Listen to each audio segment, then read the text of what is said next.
आज हम बात करेंगे अपराध की। अपराध भांति भांति के अपराध होते हैं।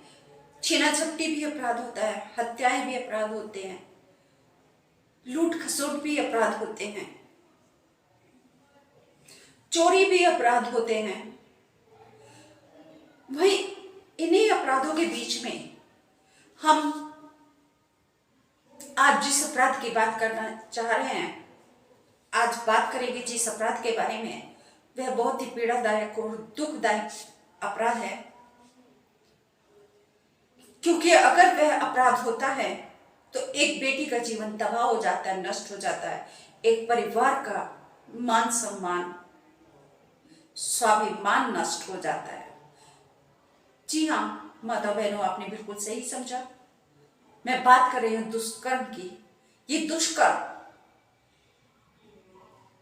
कभी किसी एक व्यक्ति के द्वारा किया जाता है और कभी ये गैंग के रूप में किया जाता है।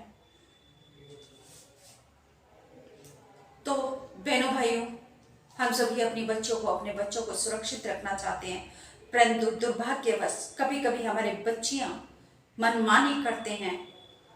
मैं उन बच्चों की बात नहीं कर रही जिनको जबरदस्ती उठा के अपहरण करके ले जाया जाता है, या अबोध मासूम बच्चों को किसी चीज का, खाने की चीज का लालच देकर या अपराध किया जाता है। नहीं, मैं बात कर रही हूं उन बेटियों की जो ग्रेजुएशन कर रही हैं, जो 17-18 साल की हैं, 20-25 साल की हैं, जॉब भी कर रही हैं और उनके साथ ये अपराध होता है। ऐसी ही एक बेटी है जो घर से बिना बताए अपने भाई के दोस्त के साथ चली जाती है, क्योंकि अभी सोमवार को उसका बर्थडे था। 2 दिन पहले, 3 दिन पहले भाई का दोस्त उसको बुलाता है पार्टी देने के लिए और वह उसके भाई के दोस्त के साथ चली जाती है पार्टी के लिए। तो क्या उसका जाना उचित था? नहीं। तो अपराध की उत्पत्ति यहीं से हो जाती है, अपराध शुरू यहीं से हो जाता है। जब कोई बेटी, जब कोई बहन घर से बिना बताए चोरी से छुप कर जाती है किसी अन्य के साथ, तो हमें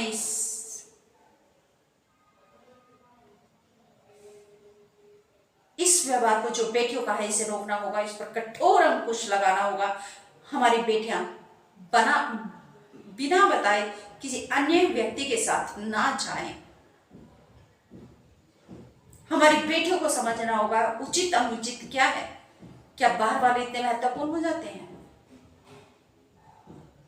और वही पीड़ा जिंदगी भर नासूर बन जाती है, उस बेटी के लिए भी और उन माता पिता के लिए भी। ऐसा ही इस बेटी के साथ हुआ। भाई का दोस्त उसको लेकर गया होटल में पार्टी के लिए, लेकिन होटल में भीड़ होने के कारण ऐसा उसने बहाना बनाया और फिर उसको दोस्त के घर लेकर गया। दोस्त के घर से उसको फिर दोस्त की गैराज में लेकर गया। वहां अपने और 2 दोस्तों को भी बुला लेता है और वो 3-4 दोस्त उस बेटी के साथ, उस लड़के के साथ सामूहिक गैंग रेप करते हैं। निर्वस्त्र उसको गैराज में दौड़ा दौड़ा कर पीटते हैं। जब वह अपने घर आने के लिए बोलती है, उसकी वीडियो बना लेते हैं और 5 घंटे तक उसको गैराज में बंधक बनाकर रखते हैं। उसके बाद उसको कार में बांध कर ले जाते हैं बिजनौर जिले में और वहां होटल में रुकते हैं और सारे दोस्त उस लड़की के साथ गैंग रेप करते हैं। वह लड़की को धमकी देते हैं कि अगर तूने अपने घर पे बताया किसी को भी तो तुम्हारा वीडियो वायरल करेंगे। तो इस घटना के जिम्मेदार कौन होते हैं? क्या वे लड़के? इसका जवाब तो ढूंढना होगा। माता बहनों, आप सबको, बहनों भाइयों, आप सबको ढूंढना होगा। हमें ढूंढना होगा और हमें बचाना होगा अपनी बच्चियों को। हमें पाप और पुण्य सिखाना होगा अपने बेटों को। लेकिन मेरे अनुसार बेटी गुनहगार है, लेकिन क्या वह बेटी गुनहगार नहीं जो घर से चोरी से जाती है? गुनहगार है। और फर्स्ट नंबर पे वह बेटी गुनहगार है जो घर से चोरी से जाती है। इसलिए अपराध को रोकने के लिए हमें अपनी बेटियों को समझाना होगा, उनके ऊपर कठोर अंकुश लगाने होंगे। ये नहीं कि हम उनको रोकेंगे कि नहीं, आगे नहीं बढ़ना, समय के साथ नहीं चलना, समय के साथ चलना है, लेकिन अपनी सुरक्षा को सर्वोपरि रखना है। और ये जिम्मेदारी हमारी है, हम सबकी है, हम माता पिता की है।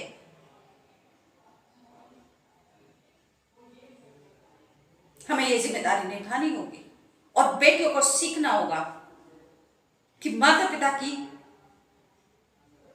मोहब्बत से बढ़कर और कुछ नहीं है, माता पिता के प्रेम से बढ़कर और कुछ नहीं है। बाहर वाले प्रेम नहीं करते हैं, वे अपना मतलब सीधा करने के लिए आपको बुलाते हैं, वे अपना किसी विशेष लाभ के लिए आपको बुलाते हैं और आप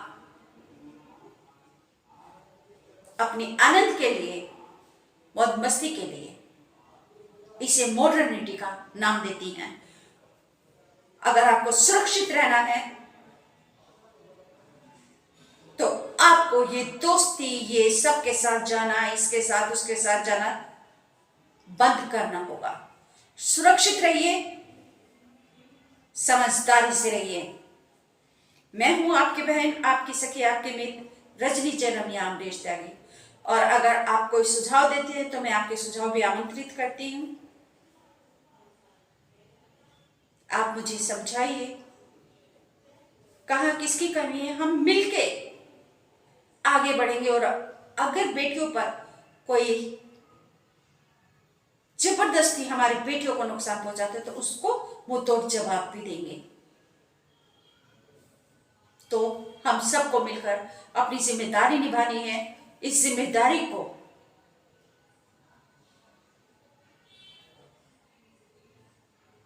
एक मंजिल तक ले जाना है और हमारी मंजिल है अपनी बच्चियों को सुरक्षित रखना, अपने बेटों को सुरक्षित रखना, क्योंकि इससे दोनों ही तबाह हो जाते हैं। हमें अपने समाज में इस फैल रहे महामारी को समाप्त करना है। हमें मॉडर्निटी का मतलब समझना होगा। मॉडर्निटी का मतलब नग्नता नहीं होती।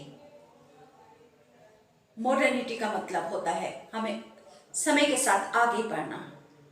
हम जहां हैं इससे आगे बढ़ना, हम जहां थे वहां से यहां तक आए हैं और यहां से आगे हमें बढ़ना है। तो ये हमें करना होगा, हमें इसके ऊपर कार्य करना होगा। हर बच्चे को, हर बच्ची को सीखना होगा, समझना होगा और उस रास्ते पे चलना होगा। सुरक्षित रहना है तो घर से कहीं भी बताकर जाएंगे, घर वालों की जानकारी में वह बात होनी चाहिए कि आप कहां पर हैं, कितनी देर के लिए हैं।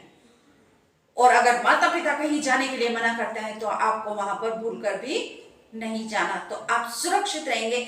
अपराध को काफी हद तक हम कम कर सकते हैं, क्योंकि मेरे अनुसार जो भी मैं जानती, समझती और देखती हूं, जानकारी मिलती है, उसके अनुसार 90% अपराध, 90% अपराध लड़कियों की मनमानी के कारण होते हैं। जब लड़कियां घर से चोरी से जाती हैं, संदिग्ध परिस्थिति में घर से सामान लेने गई थी, संदिग्ध परिस्थिति में लापता, फिर वो किसी दोस्त के साथ मिलती है, इस शहर में उस शहर में, क्या है ये? बंद कीजिए। ये इज्जत नहीं है, ये सम्मान नहीं है, इससे बढ़कर कोई अपमान नहीं है, ये सिर्फ अपमान है।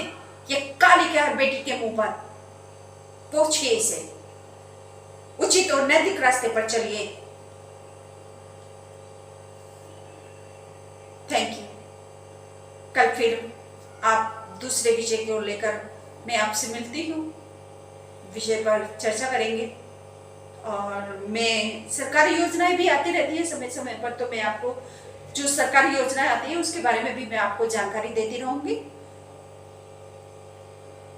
Thank you. नमस्कार।